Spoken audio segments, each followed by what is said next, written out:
hari ini untuk menindaklanjuti dari kegiatan rutinitas kita untuk membuat blog dengan tema sekarang yaitu blog untuk bisnis laundry. Dalam pembukaan bisnis laundry dengan software Armadillo Accounting, pada dasarnya mungkin kawan-kawan semuanya sudah pada paham atau sudah pada familiar bahwasanya untuk proses dalam pembukaan laundry itu secara singkatnya seperti ini, yaitu dari pelanggan terus masuk kepada proses ini mulai dari penerimaan, pencucian, setrika dan lain sebagainya. Itu dilakukan ketika dengan software ada yang namanya front sama back office untuk kebutuhan softwarenya yang terpisah, atau juga pada back office saja sebagai pembukuan. Pada dasarnya semuanya bertujuan untuk hasil akhir, yaitu laporan keuangan yang dihasilkan dalam bisnis tersebut.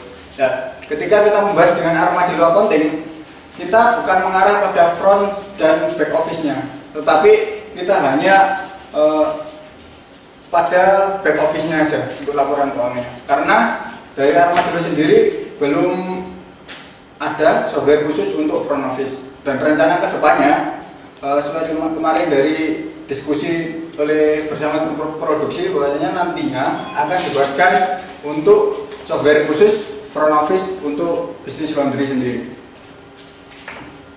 Nah, SOP alur pembukaan bisnis laundry ini jelaskan dari pelanggan masuk proses itu mulai dari penerimaan, masuk ke kasir, masuk pembelian ini pembelian bahan baku, masuk ke gudang, bahan apa yang digunakan untuk dalam proses ini. Nanti kembali kepada proses ini. Proses ini mulai dari penerimaan, terus cuci, sama setrika, dan nantinya kembali lagi kepada pelanggan, diserahkan kepada pelanggan. Dari kasir tersebut yaitu menghasilkan sebuah jurnal dan laporan keuangan. Ini sebagai inti dari blog untuk bisnis laundry ini. Arahnya ke jurnal dan laporan keuangannya saja. Untuk yang bahan pertama sebagai nantinya dibuat untuk blog, yaitu alur pembukaan usaha laundry. Cara detailnya menggambar ulang alur yang seperti tadi. Yang kedua adalah memberi keterangan pada setiap alur tersebut. Sudah jelas, mungkin tinggal memindahkan aja. Terus yang kedua, next. Nah, cara menjurnal penjualan. Nah, cara menjurnal penjualan ini tidak menggunakan transaksi penjualan. Jadi untuk pelanggan memang nggak didaftarkan. Jadi ketika untuk melakukan transaksi penjualan itu langsung mentransaksikan penjualan melalui transaksi kas atau bank. Jadi langsung masuk pada jurnalnya. Detail penjualan paket laundrynya dijelaskan pada fil keterangan. Kan biasanya laundry itu ada yang kiloan, ada yang bijian, ada yang ekspres dan lain sebagainya. Itu dimasukkan pada keterangannya, bukan pada transaksi penjualan. Karena apa? Ketika kita titik beratkan pada transaksi penjualan, otomatis ada sebuah stok di dalamnya. Nah itu kalau kita samakan dengan proses yang ada di travel, mungkin sama. Travel dengan kota yang tidak terbatas, stoknya tidak terbatas, kita bisa menjual tiket itu. Kalau pada laundry sama juga, mungkin kiloan atau bijian atau nama-nama jaket, jas dan lain sebagainya dimasukkan ke persediaan dengan harga tertentu dengan stok tertentu, bisa juga. Tapi itu terlihat maksa.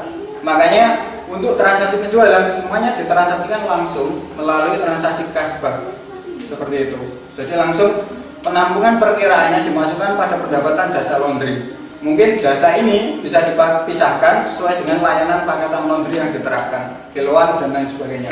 Seperti itu. Dan ketiga, cara menjurnal pembelian bahan baku. Nah, kalau untuk pembelian bahan baku ini ditransaksikan seperti biasa melalui dari transaksi pembelian. Sebelum melakukan transaksi pembelian, untuk yang bahan ketiga ini nanti menyangkut pada pembuatan persediaan bahan baku yang dibutuhkan. Misalnya akun persediaannya dengan HPP sebagai berikut. Persediaannya sendiri, bahan sabun deterjen itu apa aja, softener sendiri itu apa aja, ada persediaan sama HPP-nya juga.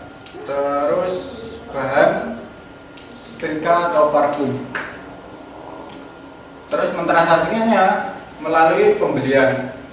dari transaksi pembelian. Ini sudah jelas. Terus untuk bahan keempat itu cara menjurnal pemakaian bahan baku untuk bahan bakunya ketika dikeluarkan. Pertama, mentransaksikan dengan transaksi costing. Ketika dibutuhkan tuh hanya keperluan pribadi aja. Nah, nanti untuk transaksi costing perkiraannya bisa dipilih pada HPP atau masuk biaya. Ini HPP aja, langsung sesuai HPP. Kalau untuk kebutuhan pribadi, sedangkan biasanya dari bisnis laundry itu ketika nyetok barang ada juga yang untuk dijual. Kalau dijual mungkin bisa melakukan dengan transaksi penjualan.